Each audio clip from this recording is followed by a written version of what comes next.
All right, hi guys, welcome to Master Your Body IQ. So happy you could join us for this. So what I'm going to do is just go over and talk about what my clients have been doing, and the ones that tap into this really get the amazing results. I've been in the industry for over 10 years now, and you know just been over this time and implementing this all over there, and doing the case studies. I've just found that people that really embrace this system get the results. So just thought I'd come on here and share it with you, and show you a little bit on how to start mastering your body IQ. So here we go. So the first thing that we're going to talk about is breath. So breath is life. It's all about how when you're a baby, the first thing that you do is you take a breath, and then you kickstart everything off. Everything starts off, you scream, the lungs are going, the blood starts pumping with oxygen around there, and you can survive in the outside world, not from the umbilical cord.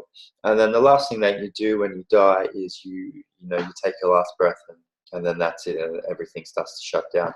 So it just shows you how important breath is. Breath is life. So what happens during life, we sort of forget how to breathe correctly. Some people do, and all the stresses that can do to stop you from having a healthy, happy, and fulfilled life. So one of the things is breathing calms your central nervous system down if done correctly. Now, what I mean by this is that when you're a big belly breather, so you breathe all the way down to your belly, your central nervous system is going to stay calm. It'll get up if your life gets threatened and stressful situations happen. But if you're predominantly breathing down to your belly, it's going to be amazing for your central nervous system. Now, if you're a person that is breathing in your chest, and you're always like short on breath, and feels like you're not going to, you can't catch your breath, and you're sort of, you're a little bit more anxious all the time, and you can't, when you get in situations, you might get angry a little bit faster. You're more of just a person that's a little bit more on edge. Usually tends to be people that breathe through their chest. And what that does is always got your central nervous system in sort of a flight state. So it feels like you're gonna get attacked from something, in your life is always in danger, which is it's just causes havoc on your central nervous system, which is not good. Inflammation and just unnecessary stress that shouldn't be there. So it's all about becoming big belly breathers, and just calming your central nervous system down as much as possible. And if that's happening, you're just going to be a much calmer person. And then again, breathing more oxygen into your body with one breath means you're not going to work as hard. Your diaphragm's not working as hard. You're going to get more oxygen throughout your body without much effort. And then guess what? The lucky thing for that is that you're going to increase your energy. It's going to be easier. You're going to be energy is going to increase just by breathing better. How good is that?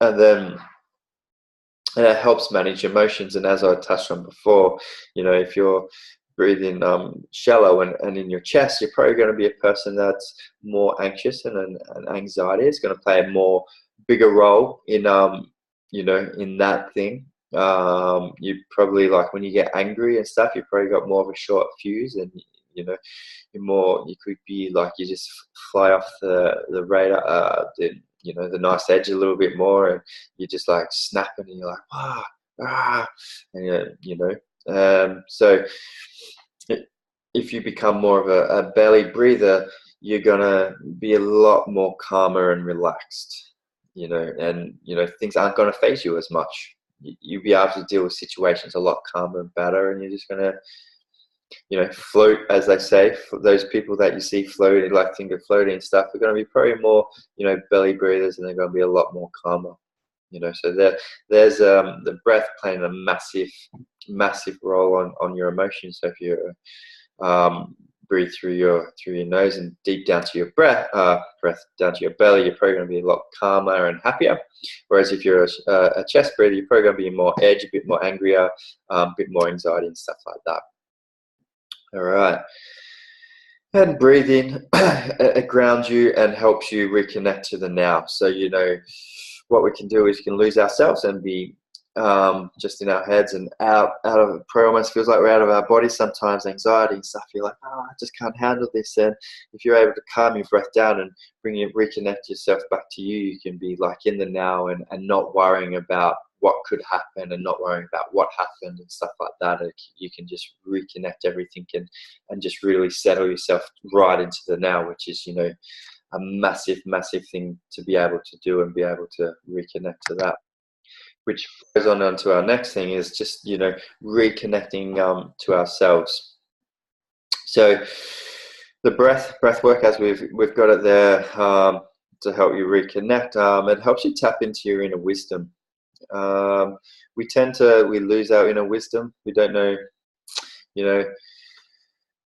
this is just my thought on it, is that we start going to school and we start learning, and all of what school does is it just teaches to learn from our textbooks, and we forget how to tap into that inner wisdom. Like, it sort of gets taken out of us, because if it's not in the textbook, then, well, you don't really need to learn it. It shouldn't be there.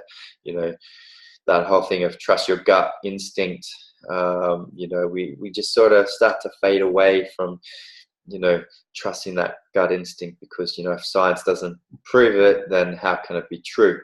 Now, science is catching up to all of this gut instinct and all this stuff that used to be woo-woo, is catching up to say, hang on, actually, no, this stuff does work. It is true.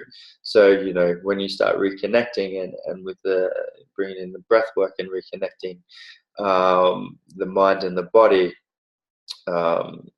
life becomes a little bit easier, and you can start trusting your gut. And when you have that inkling of, I don't know if this is the right friend for me, or I don't know if that's the right choice, you can start to learn to start tapping into that and going, yeah, you know what, I'm going to listen to that and do it that way.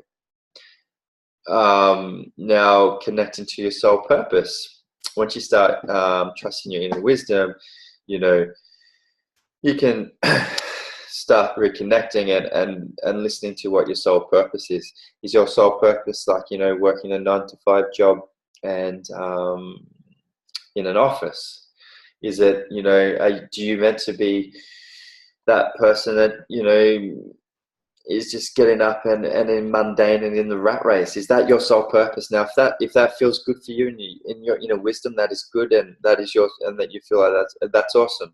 Like, keep doing what you're doing and don't stop it. If you feel like, that's not quite my soul purpose, but I don't know how to get it, by reconnecting and tapping into these things is able for you to, reconnect and with the joy of life.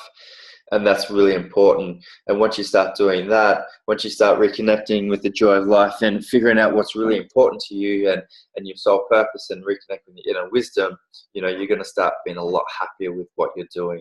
And you're probably like, well, how do I tap into my inner wisdom? And, and what the hell, soul purpose? Like, what's all that? And, so once you want to tap into that, and you want to know your soul purposes, we do all this through breath work and mindset work.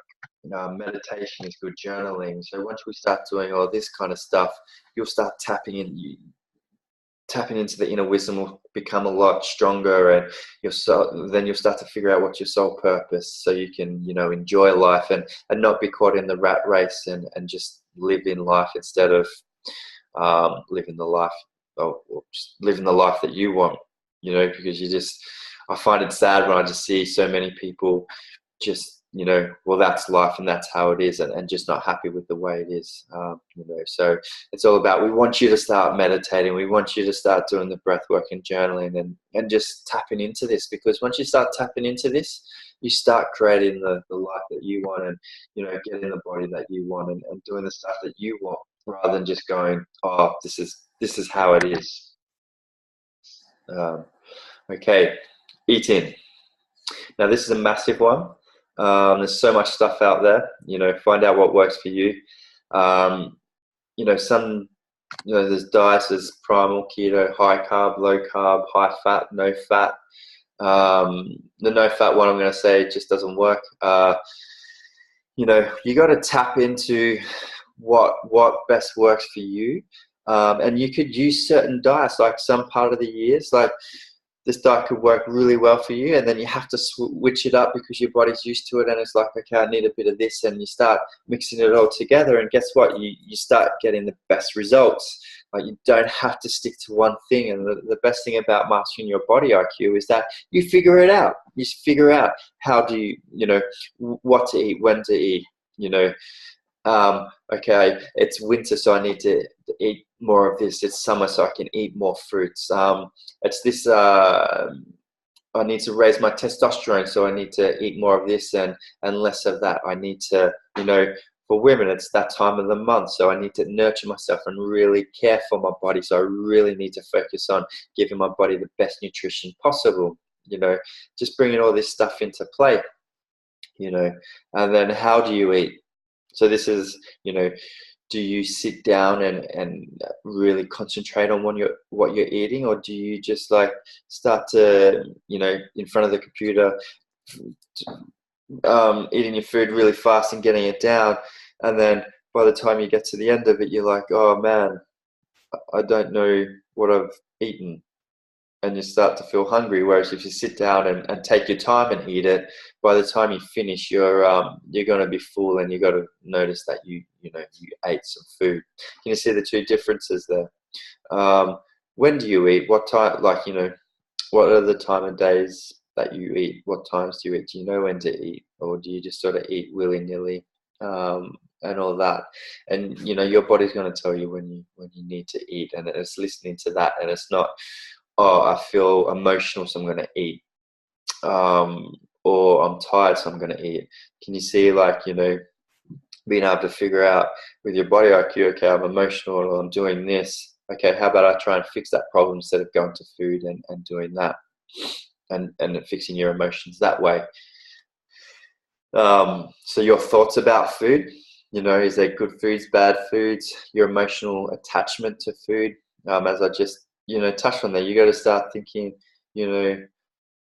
what's good and what's bad, because there's foods that nourish you, there's foods that you really like, make you really feel really good and healthy and happy, and then there's foods that are more emotional, pro-emotional eating, and foods that aren't the best option for you. They're good in times, like, I'm not going to say you can't have the chocolate bars and the cakes and stuff like that, because yeah, you can, as long as you're not eating them from an emotional state of anxiety, being depressed, or stuff's not going good at work. It's like, oh, you're at a dinner party and you're like, yeah, damn it, I want to eat some chocolate cake, or I want to have some crisps and stuff like that. So just figuring out your thoughts and on food, and working with it that way.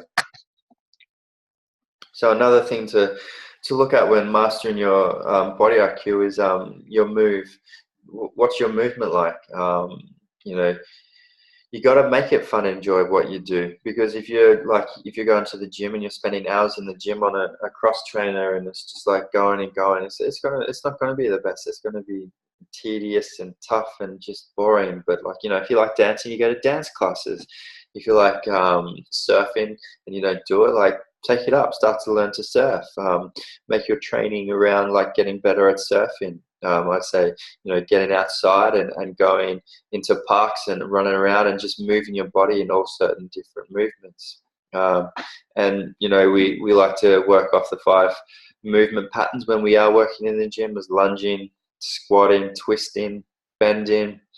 Just getting all these movements into your body is going to make you more supple, leaner, and it's going to make your workouts a lot more fun, instead of just like the sort of tedious, long cardio workouts that were sort of traditional with moving and trying to lose weight. We like to really work on the intensity and frequency. So your body will, if you wake up one day and you're ready to go nuts and train really hard, then, lift the intensity.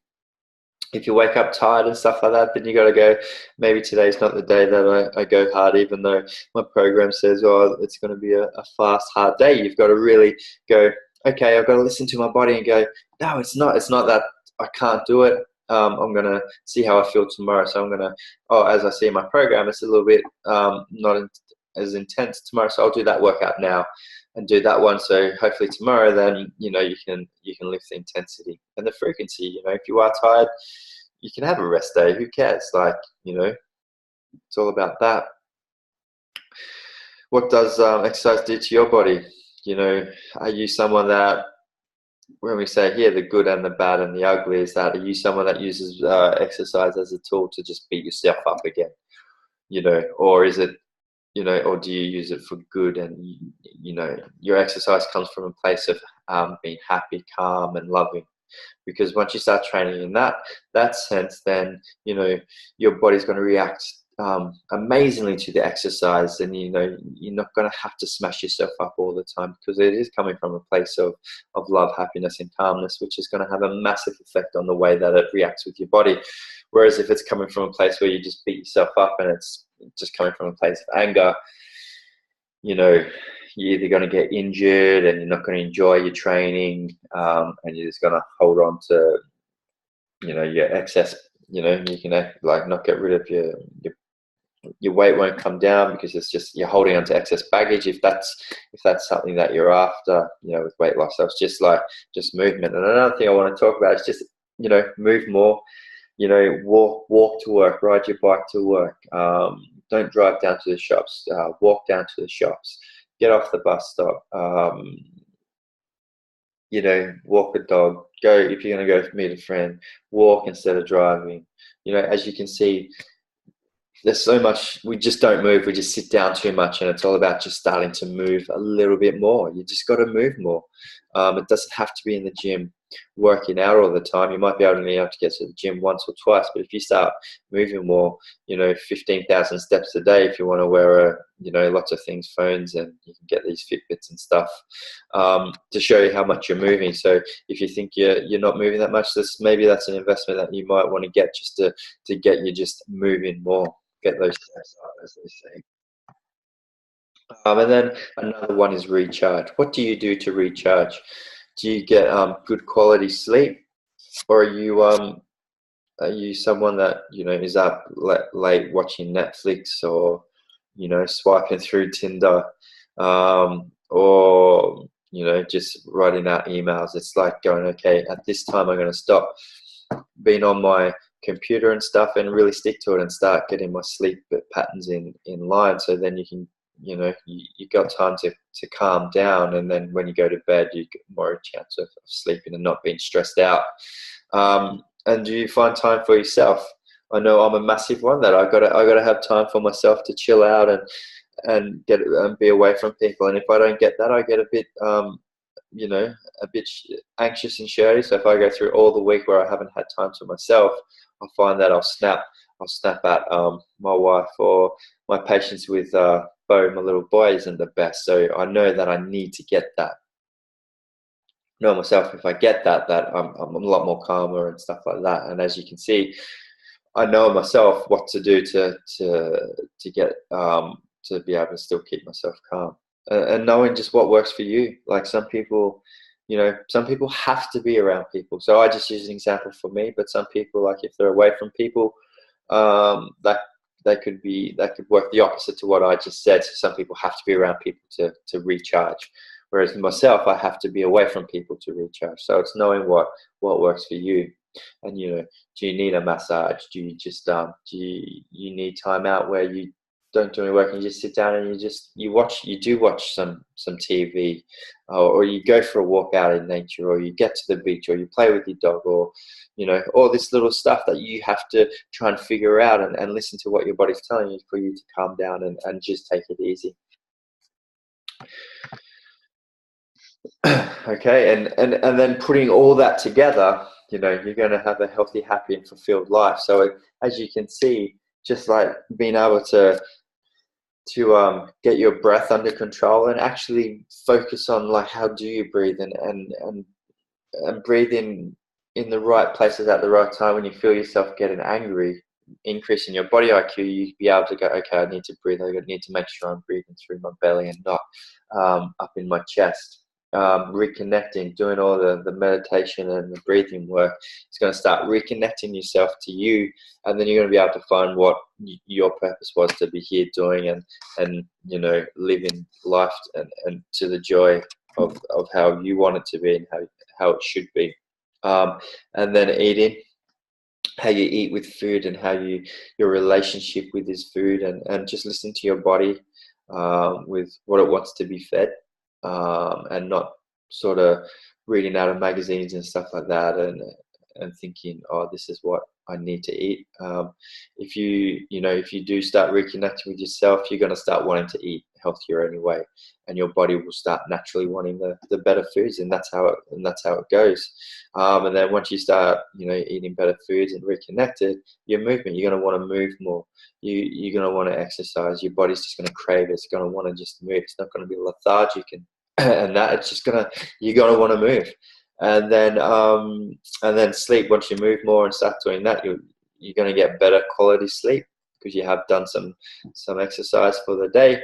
And also recharging, actually putting time out if you need time out, recharging your own batteries, or having a massage, or just something that works for you, going for a walk in nature, or just being around family and friends in a nice quiet environment and having a laugh. Just stuff like that. You got to figure out what works for you.